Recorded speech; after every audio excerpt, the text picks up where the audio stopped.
रामचंद्र की जय। मारमोट वंशी वाले की जय। ईश्वर ने हम लोगों को बुद्धि दी है, विवेक दिया है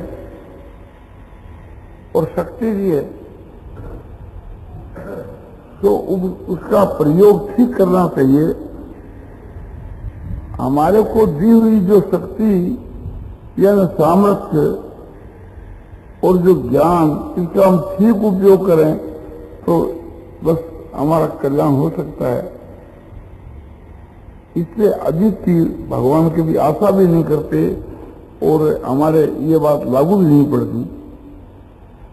ईश्वर ने हमारे को जितनी बुद्धि दी है उससे और अधिक हम कहां से लाएं, जितनी हमारे को सामर्थ्य दी उससे और अधिक हम कहां से लाएं।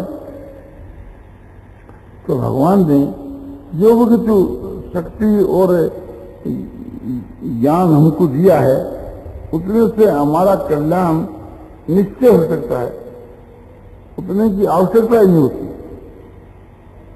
हम लोग जितने यहाँ हैं, हम लोगों में कोई मूर्ख से भी मूर्ख है तो उसका भी शीघ्र कल्याण हो सकता है, और पापी से पापी है उसका भी कल्याण हो सकता है। इसके लिए हमारे को कोई चिंता करने की, शोक करने की जरूरत नहीं है, साधन करना चाहिए। मनुष्य को अपना समय और बल और बुद्धि, इनको एक प्रकार से ठीक काम में लाना चाहिए जिससे हमारा कल्याण हो सके। जो आदमी नौकरी करता है या अपने निजी का काम करता है या किसी ऑफिस के बीच वहां बुनियन है या कोई दलाल है या एजेंट है या कहीं भी किसी भी प्रकार का काम करता है, तो वही बुद्धिमान मनुष्य है कि वहां अपनी आवश्यकता पैदा कर देनी चाहिए।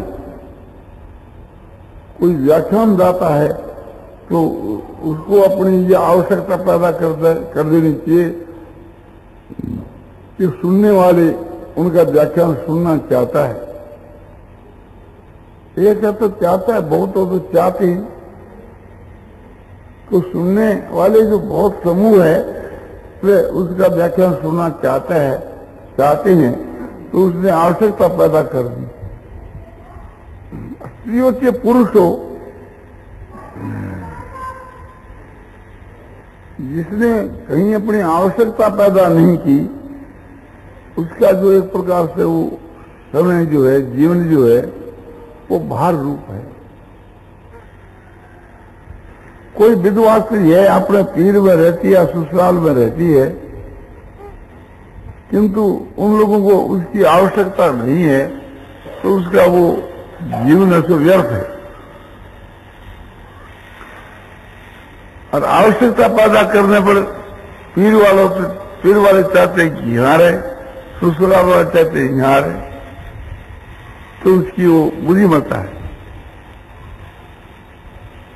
ऐसे ही कोई भी पुरुष अपने यहाँ नौकरी करता है और उसने अपनी आवश्यकता पैदा कर दी, और दूसरे लोग चाहते हैं कि भाई तुम यहाँ क्यों, हमारे यहाँ आ जाओ, हम आपको काम देते हैं। और जहाँ वो रहता है वो तो नहीं, तुम यहाँ ही रहो, तो उसने अपनी आवश्यकता पैदा कर दी। तो यजमान समझो, चाहे पुरोहित समझो, और चाहे दुकानदार समझो, और चाहे नौकर समझो, और चाहे मालिक समझो, और चाहे कोई संस्था हो और चाहे कोई निजी काम हो, एक व्यापक बात है कि हर एक मनुष्य को, हर एक स्त्री को अपनी आवश्यकता पैदा कर देनी चाहिए कि सब उसको चाहने लगे। तो उसने अपना जीवन सार्थक बना लिया जब अपनी आवश्यकता पैदा कर दी। तो हम लोगों को तो अपनी ऐसी आवश्यकता पैदा कर देनी चाहिए कि दुनिया में सभी लोग हमारे को चाहे, वो तो कहे यहाँ रहो, वो कहे वहां यहाँ रहो। तो उसकी विशेष अपना बुद्धिमत्ता है। हम आवश्यकता पैदा सब जगह कर दे हुए तो भगवान भी चाहेंगे भी हमारे यहाँ रहे, देवता भी चाहेंगे कि हमारे यहाँ रहे, मनुष्य भी चाहेंगे, सभी चाहेंगे। और जिसकी कहीं आवश्यकता नहीं है उसका समय एक प्रकार से व्यर्थ है। तो आजकल की शिक्षा के बीच के वहां उल्टी शिक्षा दी जाती है। जहां मजदूर काम करते हैं उनको भी उल्टी शिक्षा दी जाती है कि तुम जो है तो कम समय में काम करो, या ना काम में थोड़ा समय लगाओ, बस 8 घंटा से अधिक मत लगाओ। और वो 8 घंटा में जो एक प्रकार से 12 घंटे का काम कर सकता है चाहे तो, और 4 घंटे का भी कर सकता है, तो वो एक प्रकार से आपने दिल लगाकर काम नहीं करता।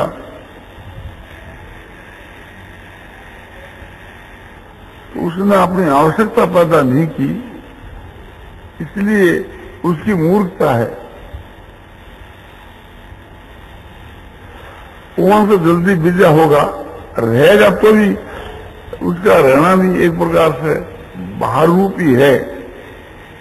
बाहर रूप होकर के रहना भी उसके लिए लज्जा की बात है।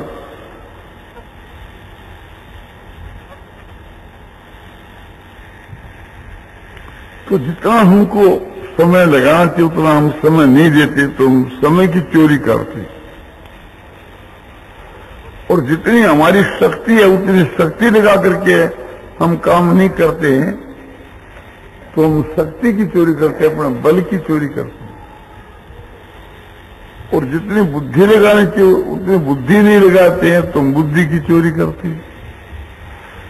तो चोर की कहीं आवश्यकता नहीं है। सब चाहते हैं कि भी हमारे यहाँ कोई चोर होकर के नहीं रहते। चोर की कहीं आवश्यकता नहीं, न भगवान के घरे आवश्यकता है न यहाँ आवश्यकता है। उसके घर वाले जो माता पिता भाई बंधु वो भी तंग आ जाते हैं, दूसरों की तो बात ही क्या है। तो समय का उपयोग ठीक होना चाहिए। 24 घंटे का समय है, उसका ठीक उपयोग करना चाहिए। अधिक से अधिक समय समझो कि परमात्मा की प्राप्ति के काम में लगाना चाहिए। और वो परमात्मा की प्राप्ति का ये मतलब नहीं कि एकांत में जाकर के तुम बैठ जाओ आपने 10 घंटा 12 घंटा नहीं, प्रसन्नता के साथ हर वक्त जो कुछ तुम काम करते हो, तुम्हारा घर की दुकान है और तुम गल्ले की दुकान पर काम करते हो तो गल्ले का काम करो, कपड़े की दुकान पर कपड़े का काम करो, नौकरी करते हो तो किसी को नौकरी करो, उसके वास्ते कोई बात नहीं। किंतु जिस काम को तुम करते हो उसको साधन बना दो, उसको साधन का रूप दे दो, वो तुम्हारा काम परमात्मा की प्राप्ति का साधन बन जाए। स्वार्थ का त्याग करके जो तत्परता के साथ में काम करता है वो कार्य उसको मुक्ति के देने वाला बन जाता है।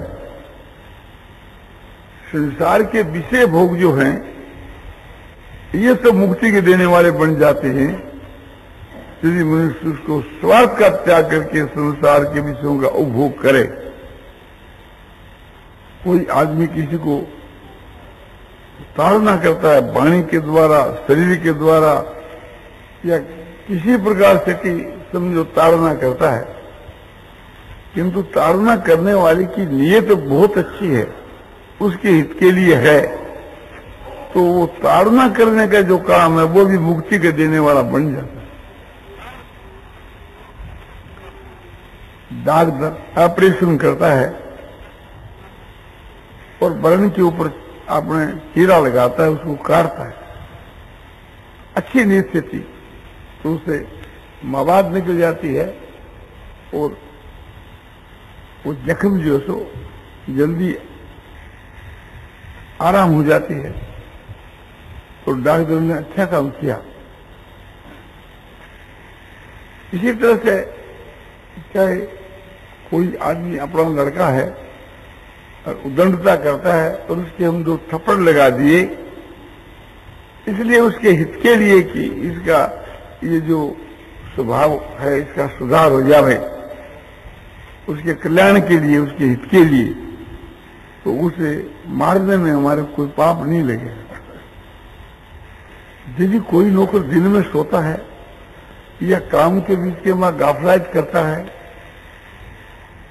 तो उसको बुलाकर हम कह दें कि भाई ऐसा तुम जो करते हो ना ये ठीक नहीं है, इसका सुधार कर रहे हो, नहीं तो ये हमारे नहीं पोषाएगा। इस प्रकार से ताड़ना देने से वो अपना सुधार कर लेता है, तो वो ताड़ना करना उसके हित की बात। हम इस उद्देश्य से ताड़ना करते हैं कि जहां कहीं जाएगा तो वहां इसका आदर नहीं होगा। तो जिस प्रकार से ताड़ना करने पर भी यदि इसका सुधार हो जाए तो वो तो उत्तम बात, अपने को इसका सुधार करना है। तो अच्छी रीत से यदि वाणी से ताड़ना की जाए या उसको नौकरी से खारिज कर दिया जाए कि जब इसको खारिज कर देंगे तो आगे के लिए दूसरे कहीं नौकरी करेगा तो इसका स्वभाव सुधर जाएगा। तो हमारा भाव अच्छा है, इसलिए हमारा जो ताड़ना का काम है वो भी हमारे लिए कल्याण करने वाला है। क्यों? हम निष्काम भाव से उसके हित के लिए कर रहे हैं। दान देना जैसे मुक्ति करने वाला हो जाता है निष्काम भाव से, क्या हुआ दान, इसी प्रकार से दान लेना भी मुक्ति को देने वाला बन जाता है। जैसे एक भाई ब्राह्मण को दुखी समझ करके उसको दान देता है, इसलिए देता है कि इसके घर में बहुत से खाने वाले हैं, भोजन पाने वाले, और ये गरीब आदमी है, भला आदमी है, विद्वान है, पंडित है, सब कुछ है, किंतु घर में खाने के लिए नहीं है। और वो भेजता है कि महाराज ये हम आपके 10 दिन के लिए ये चीनी, घी, आटा ये सब दे रहे। वो कहता है कि नहीं, एक प्रकार से हम परिश्रम करके ही अपना गुजारा करना चाहते हैं, इस प्रकार से मुफ्त में लेकर गुजारा करना नहीं चाहते। हम देखते हैं कि ये सद्गुणी सदाचारी अच्छा ब्राह्मण है, विनय ब्राह्मण है, विद्वान है, इसको देना जो जरूरी है और अभाव है सबसे बढ़कर।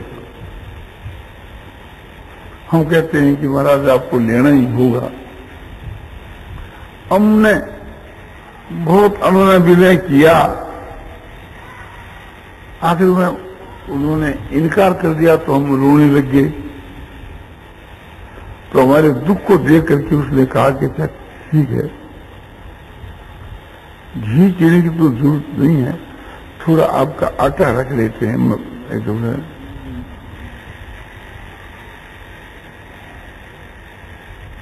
ठीक है, हमारे अभाव है ये बात तो ठीक है, किंतु हमारे अभाव की पूर्ति हम किसी सहायता लेकर करना नहीं चाहते, हम अपना परिश्रम करके ही उसकी पूर्ति करना चाहते हैं।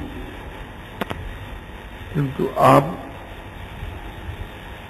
ले आए तो आपका मान रखने के लिए हम आज भर का घर में 10 प्राणी हैं, तो ये आपका 5 सेर आटा रख, 5 सेर आटा हमने उसका रख लिया।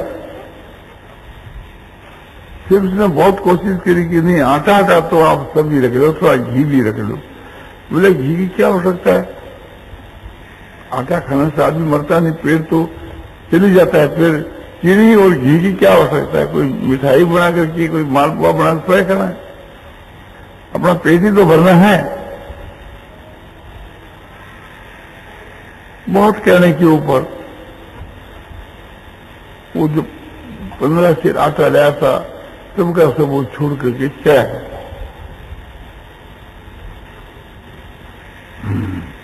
तो ये एक प्रकार से कि हमारा कोई लोभ नहीं, लेने वाले का कोई लोभ नहीं, वो नहीं लेने से वो रोता है, दुखित होता है, और आवश्यकता है घर के बीच के वहां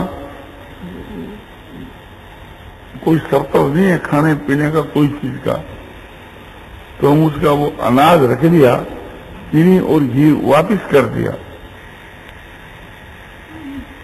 तो हम ग्रहण करके के भी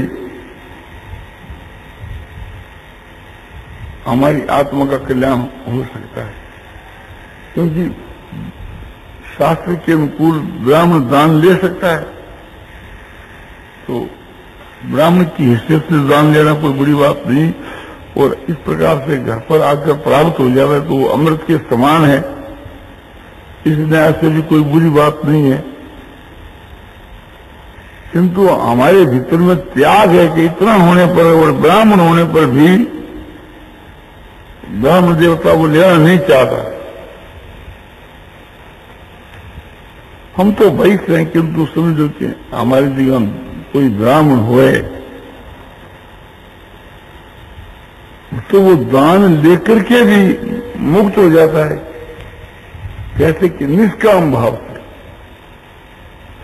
और दाता भी निष्काम भाव से देता है तो दाता की भी मुक्ति हो जाती है, और दान देने वाले की और लेने वाले की दोनों की मुक्ति हो जाती है, यदि दोनों निष्कामी हैं। लेने वाला यदि सहकामी है तो लेने वाले की मुक्ति नहीं होगी, और देने वाला दाता जो है वो यदि सहकाम भाव से देता है कि भाई ये आपने विद्या विनय पूर्ण और अच्छे सदाचारी ब्राह्मण है, इसको देने से बहुत लाभ है, बड़ा महात्म है, हमको स्वर्ग की प्राप्ति हो जाएगी, तो स्वर्ग की प्राप्ति के उद्देश्य से हम दान दे रहे हैं तो उसका फल स्वर्ग की प्राप्ति है, मुक्ति नहीं। दूसरे काम भाव से दे रहे। दाता का यदि सहकाम भाव है तो दाता की मुक्ति नहीं हो सकती, और दान लेने वाले का यदि सहकाम भाव है, स्वार्थ बुद्धि से, लोभ की बुद्धि से वो लेता है तो उसका कल्याण नहीं होता। लेने वाला इस दृष्टि से लेता है कि बिना लिए इसको दुख होगा, तो केवल मात्र उसकी आत्मा को दुख नहीं पहुंचे तो वो भी एक प्रकार से उसका उपकार ही करता है। और देने वाला भी निष्काम भाव से देता है तो उसका कल्याण हो जाता है। गीता में बतलाया कि देवान भाव यथा नीनो और ते देवा भावयंत परस्परं भावयंत श्रेय परमापस्थ।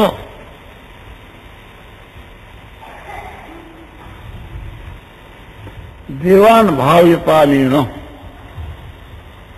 अन्य यज्ञ नो, इस यज्ञ के द्वारा तुम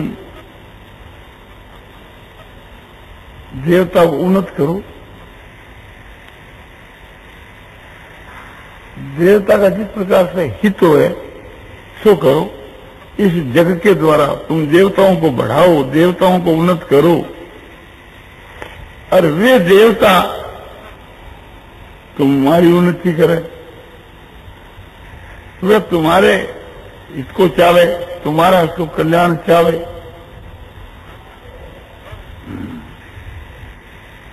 तो परस्पर भावयंत है, परस्पर एक दूसरे का हित चाहते हुए, देवता तो मनुष्यों का हित चाहे, मनुष्य देवताओं का हित चाहे, तो एक दूसरे का हित चाहते हुए श्रेय परमापस्थ, श्रेय परम, परम जो श्रेय मुक्ति कल्याण उसको दोनों प्राप्त हो जाता है। तो जिस प्रकार से देवताओं का यजन करने वाला यजमान मुक्त हो जाता है, देवता अपने कर्तव्य का पालन करता है, देवता भी सुख कल्याण को प्राप्त हो जाता है। परस्पर एक दूसरे का हित करने से, एक दूसरे के हित में रत होने से दोनों का कल्याण हो जाता है। यह बात सब प्रगटा दो, हम आपका उपकार करें, स्वार्थ का त्याग करके जिस किस प्रकार से आपका उपकार हो चेष्टा करें और आप हमारा उपकार करें, तो इस प्रकार के परस्पर के उपकार से दोनों का ही कल्याण हो जाता है। तो इस विद्या के सीखने की आवश्यकता है। सतयुग के बीच के वहां जो है, समझो कि संभव की ऐसी ही बात होया करती थी। किसी के घर के वहां कोई मर गया तो उस सहानुभूति के लिए लोग आया करते थे और पिता के श्राद्ध के दिन इनको आदमियों की और चीजों की आवश्यकता पड़ेगी, तो आकर के कहते कि इस काम के मां आप दया करके जो कुछ बर्तन चाहिए या मिठास चाहिए, कोई भी चीज चाहिए तो हमारे यहां से मंगाना, तो हम आपकी बड़ी दया समझेंगे। दूसरा भाई आता है कि साहब आपके यहां पिताजी का शरीर बरत गया है, तो चीज बस जो दरकार हो अपने घर से मंगाना। वो कहता है कि ठीक है, आपका कहना बड़ा उत्तम है, प्रेम का कहना है, आपकी हमारी बड़ी दया है, किंतु आपके पहला एक भाई अभी आए थे बैठने के लिए, वो कह गया और हमने थोड़ी स्वीकृति दे दी, तो इसीलिए थोड़ी लाचारी है। तो बोले कोई बात नहीं, आधा उसके वहां से मंगाओ, फिर आधा हमारे यहां से मंगाओ। तो अच्छा, मैं उसको थोड़ा संतोष करा कर के हो सकेगा तो आपके यहां से भी कुछ मंगा लिया जाए। कितनी सभ्यता की बात है। ये इस प्रकार से कहने वाले जो हैं आग्रह करते हैं, और वो लेने वाला भी कहता है कि अच्छा। फिर तीसरा भाई आया कि भाई कुछ हमारे से भी मंगाना तो पड़ेगा। नहीं, आप बताइए हमारे घर में ये जो विवाह के मां खर्च के ऊपर बरतने वाली जो चीजें क्या काम आ रही है, और आपके यहाँ आ जाओ तो हमारी जो चीज है सफल हो जाए। अच्छा, आपसे भी थोड़ा मंगा ले।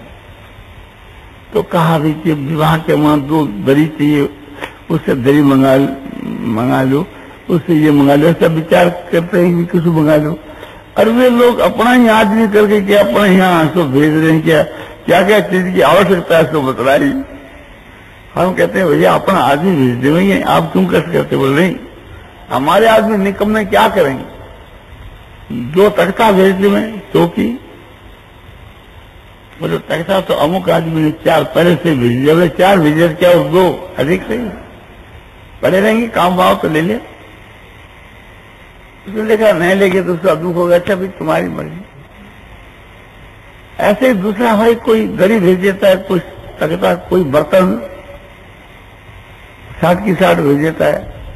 बोले साहब क्यों आप भेजा, एक भाई तो भेज ही दिया, बर्तन आएगी उसके। बोले आगे तो क्या है कि एक प्रकार से ये भी रखिए, 2 दिन के बाद उठाकर ले जाएंगे। तो इस प्रकार से बिना कहे जबरदस्ती वे दे रही। और लेने वाला ये देखता है कि भाई इनका मान रख दो, क्या उपाय करे, इनका प्रेम है, इनकी बात रख दो, तो वो उसको रख लेता है। तो लेने वाला भी उसका उपकार करता है कि उसका हित चाहता है, उसकी चीज काम में आवे, उसकी इच्छा की पूर्ति होए, इसलिए वो चीज रख लेता है। और देने वाला भाई भी एक प्रकार से बड़े चाव से देता है कि भाई हमारी चीज सफल हो गई, हमारी चीज इनके काम में आ गई। तो देखो कि एक लेने वाला भी निष्काम भाव होने के कारण से मुक्त होता है, देने वाला भी निष्काम भाव होने से मुक्त होता है। दोनों का परस्पर के बाद जो व्यवहार है वो प्रशंसा के लायक है। दोनों के व्यवहार में त्याग है, दोनों के व्यवहारों के बीच के वहां स्वार्थ का त्याग है। तो स्वार्थ के त्याग से मुक्ति होती है।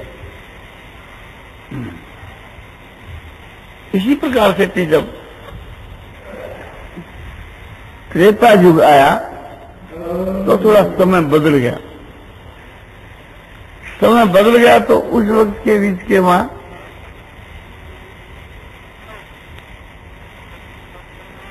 लोग आते बैठने के वास्ते कि साहब आपके खर्च के लिए चीजों की दरकार है, बर्तन भांडों की, उनकी सब तजवीज बैठ गई होगी ना? हाँ साहब कुछ तो बैठ गई। बोले क्या है, लेकिन तू अपने यहां से मंगा लेना। बहुत ठीक है, आवश्यकता होती तो मंगा लेते, नहीं होती तो नहीं मंगाते। लोग आते कि एक प्रकार से सब अपने चीज वस्तु का काम हो गया। हाँ हो गया, किसी थोड़ा है हो जाएगा। बोले क्या आप हमारे को हम थोड़ा ला दें, बाजार से ला दें, मोल ला दें, फिर नहीं, क्या अर्थ की बात है, आपका काम हमारा एक ही काम है। तो ऐसे लोग आकर के पूछते, आकर के बैठते पूछते और उनको वे कर दिया करते। एक तो वो था कि जबरन देना एक प्रकार, और एक ये कि जबरन तो नहीं, पूछ लेना, अभाव हो तो दे दिया, नहीं हो तो कोई बात नहीं। और द्वापर युग जब आया तो और एक प्रकार से मामला ढीला हो गया। लोग आते घर के ऊपर, क्यों साहब आपके हमने सुना कि एक बर्तन है, दरी है, एक प्रकार से तो दे सकते हैं। नहीं क्या है, दे सकते हैं, आप मंगा लीजिए, कोई बात नहीं।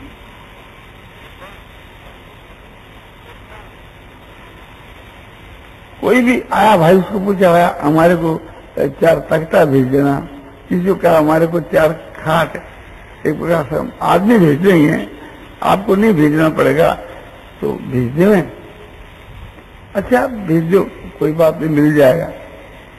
जिससे कोई चीज मांगी, अच्छा भैया मिल जाएगा, तो उसे जिसके घर के में आवश्यकता है उसको मांगना पड़ता, और मांगने से वो स्वीकार कर लेते। ये स्थिति द्वापर युग में रही।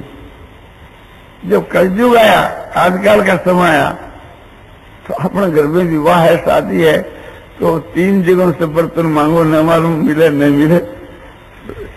विवाह बहुत है तो ऐसी अवस्था के वहां 2-3 जगह से मांग लो, मकान भी 2-3 मांग लो। काम तो अपना एक ही, जरूरत तो एक ही है, किंतु कम से कम 2 तो मांग लो। और मांगने वाले से कहते हैं कि भैया आपकी हिली में हमारी बारात आगे उतार दें। बोले साहब वो हिली तो हमारे जवाई के भाई को परा से दे दी, तो बर्तन आपका है। साहब क्या कहें, बर्तन भी